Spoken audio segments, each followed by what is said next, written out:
खबर नदिया से है। इस समय नदिया में राज्य सरकार हिंदुओं की सुरक्षा सुनिश्चित करने में असमर्थ है। इसके अलावा राज्य सरकार की गलती के कारण 26,000 शिक्षक शिक्षिकाओं की नौकरी चली गई। योग्य उम्मीदवारों को न्याय देना अनिवार्य है। इन कई मांगों को लेकर नदिया के कृष्ण नगर में जिला शासक कार्यालय के सामने एबीवीपी द्वारा धरना प्रदर्शन किया गया। सोमवार को कृष्ण नगर शहर के विभिन्न हिस्सों में रैली निकालने के बाद एबीवीपी कार्यकर्ता जिला शासक कार्यालय पहुंचे और वहां एक ज्ञापन सौंपा।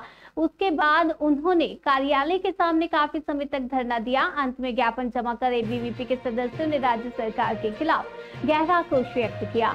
उनकी मुख्य मांग थी कि योग्य उम्मीदवारों की फिर से नियुक्ति की जाए और इसकी पूरी जिम्मेदारी राज्य सरकार को लेनी चाहिए।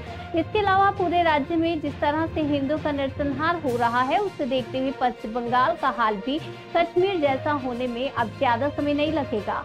इसी के खिलाफ तीव्र विरोध दर्ज कराते हुए एबीवीपी ने आज पूरे राज्य के साथ साथ नदिया के कृष्ण नगर में भी जिला शासक कार्यालय को एक डिप्यूटेशन सौंपा।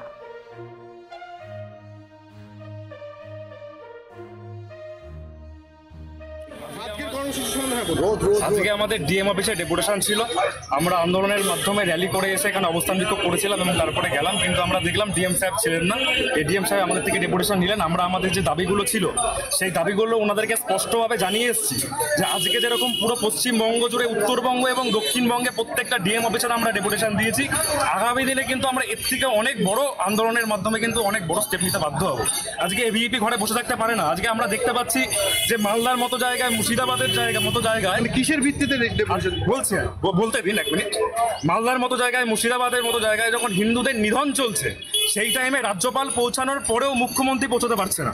আমাদের স্পষ্ট দাবি আছে যে হিন্দুদেরকে সুরক্ষা দিতে হবে এবং তাদের জন্য যারা 26,000 টিচারের মধ্যে যারা যোগ্য ছিলেন তাদের ন্যায় বিচারের জন্য তাদের যাতে ইমিডিয়েটলি তাদের প্যানেল নতুন করে আবার দেওয়া হয়, তাদেরকে যাতে নতুন করে আবার নিয়োগ করতে পারে সেই ব্যবস্থা প্রশাসনকে করতে হবে।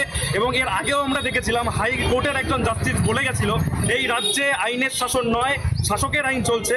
আমাদেরও একই দাবি, এই রাজ্যে কিন্তু এইভাবে চলতে থাকলে আগামী দিনে এই সমস্ত রাজ্যে মিলে যারা যেই সমস্ত উগ্রবাদী সংগঠন, মাওবাদী সংগঠন, আমরা বলতে বাধ্য হচ্ছি আজকে, কারণ যেইভাবে প্রত্যেকটা জায়গায় আজকে স্লিপার সেল পাওয়া যাচ্ছে, যেইভাবে হাইকোর্টের কাছে যেভাবে এনআইএ তদন্ত চাওয়া হচ্ছে, আমরা আজকে বলতে বাধ্য হচ্ছি যদি এই দিন যদি ঠিক না করা হয়, যদি প্রশাসনের আজকে চোখ না খোলে, আগামী দিনে কিন্তু পশ্চিমবঙ্গকে কাশ্মীরে দেখতে হবে। কাশ্মীরের রূপ নিতে আমরা দেখতে পাচ্ছি।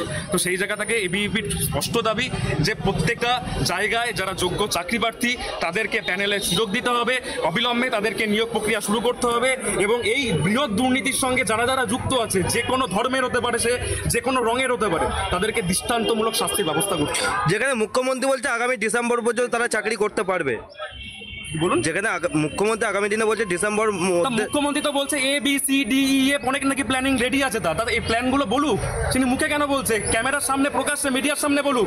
আজকে জানতে চাইছে বাংলার জনতা, জানতে চাইছে বাংলার ছাত্র সমাজ, কোথায় সেই প্ল্যান ABCDE? কেন আজকে কারা যোগ্য কারা অযোগ্য সেই লিস্ট এখনো পর্যন্ত হাইকোর্টে কমিশন দিতে পারেনি? আমাদের দাবি আজকে আমাদের কোশ্চেন মুখ্যমন্ত্রীর কাছে।